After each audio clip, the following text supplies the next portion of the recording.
Women in leadership. Are women allowed to lead in religion? In examining the topic of women's leadership in religion, let's use an impartial approach, drawing on the power of AI to provide a logical, unbiased, and evidence-based answer. By analyzing religious texts, historical roles, and doctrinal interpretations, we can look at whether women have historically held leadership positions in various religions and assess the principles behind allowing or restricting female leadership roles. AI, in this case, helps us remain neutral, delivering insights without personal or emotional bias. In many religious contexts, the debate surrounding women in leadership stems from interpretations of sacred texts. Often, traditional perspectives rely on centuries-old understandings passed down through specific cultural lenses. For example, in Christianity, certain passages from the Bible have historically been interpreted to restrict female leadership. Paul's letters, particularly the verse in 1 Timothy 2 verse 12, state that, "I do not permit a woman to teach or to assume authority over a man. She must be quiet." At first glance, this verse has been used as a definitive stance on women's roles. However, when examining the context and translation, some scholars argue that Paul's teachings might have been tailored for specific communities or social structures, rather than a universal directive. In contrast, we also see female figures like Deborah in the book of Judges, who acted as a judge and leader over Israel, suggesting that religious leadership by women was accepted in certain contexts. In Judaism, the role of women has evolved through cultural and historical phases. Traditional Orthodox Judaism generally restricts women from becoming rabbis or holding certain positions of religious authority based on interpretations of the Torah and Talmud. However, within Reform, Conservative, and Reconstructionist branches of Judaism, women can and do serve as rabbis and leaders. This shift raises questions about interpretation and adaptability within religious frameworks.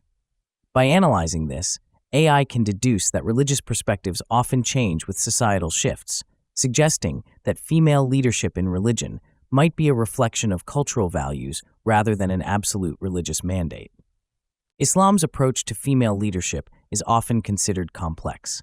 The Quran does not explicitly forbid women from leading, yet certain hadiths, or sayings attributed to the Prophet Muhammad, have been interpreted as restricting women's roles in religious authority. For instance, a well-known hadith mentions that a nation would not prosper if a woman ruled over it. Yet, looking deeper into the context, scholars note that this might have been specific to a political scenario rather than a universal ruling on all female leadership. Notably, Islam also has historical examples of prominent women in leadership, such as Aisha, a wife of the Prophet Muhammad, who led armies and taught scholars. Some scholars argue that, given Islam's emphasis on equity and justice, restricting leadership based solely on gender might contradict core principles. This analysis suggests that Islam, in its essence, does not oppose women in leadership, but traditional interpretations may influence how the religion is practiced. In Hinduism, female deities hold prominent roles, symbolizing power, wisdom, and protection. Figures like Durga, Saraswati, and Lakshmi are revered, demonstrating that divinity in Hinduism embraces femininity and strength. However, in terms of human leadership within religious settings, Hinduism shows a varied approach.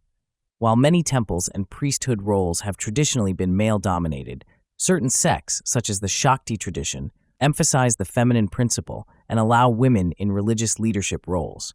Moreover, contemporary Hindu movements have increasingly opened priestly roles to women, reflecting a shift towards greater inclusivity.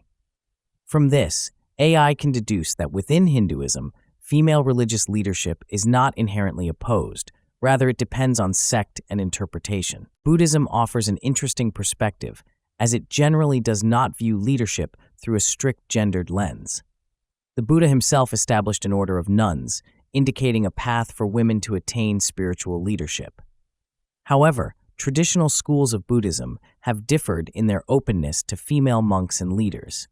For example, Theravada Buddhism, practiced in parts of Southeast Asia, traditionally restricts full ordination for women, whereas Mahayana Buddhism, particularly in Taiwan and Korea, permits it. This variation within Buddhist practices demonstrates that cultural influences can play a significant role in religious structures.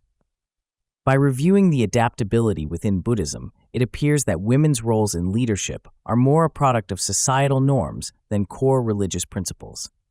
If we examine this topic through a deductive lens, we see common factors across religions that both support and restrict female leadership. One deduction we can make is that while sacred texts are often cited as primary sources for gender roles, the historical context and interpretation of these texts are powerful forces in shaping practice.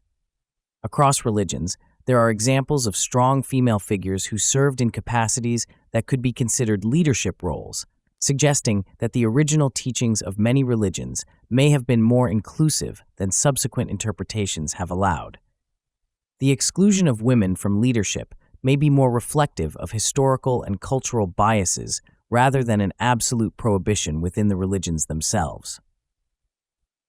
From an inductive perspective, observing the trends over recent decades, we see an increasing acceptance of women in religious leadership roles across multiple faiths. This shift may imply a reevaluation of traditional interpretations to align with evolving social standards. For instance, Christianity's ordination of female priests in several Protestant denominations, and Judaism's acceptance of female rabbis within the Reform and conservative movements signal an adaptive response to societal changes. Islam's growing discourse on female scholarship and leadership, and Hinduism's recent inclusion of female priests highlight that religious practices can evolve. So, are women allowed to lead in religion? The answer isn't a simple yes or no. Instead, it's complex and often dependent on religious denomination, interpretation, and societal context. Many sacred texts do not explicitly ban women from leadership roles, but have been interpreted in ways that align with certain cultural norms. As more religious scholars and communities revisit and reinterpret these texts, women's leadership within religious spaces has become increasingly accepted. Understanding this topic within the framework of AI and objective analysis enables us to step back from emotional or cultural biases and focus on logical deduction. With AI's help, we can recognize patterns across religions, showing that many restrictions are rooted in interpretation rather than core doctrine. This understanding encourages a balanced view that respects tradition while acknowledging evolving perspectives. For those curious about the intersections of faith, gender, and leadership, be sure to subscribe to our channel. Here we delve into topics that challenge conventional thinking and offer a fresh perspective. If you found this analysis valuable, give it a like, share it with others, and let us know your thoughts on women's roles in religious leadership in the comments below. Thank you for joining us on this journey through history, faith, and logic.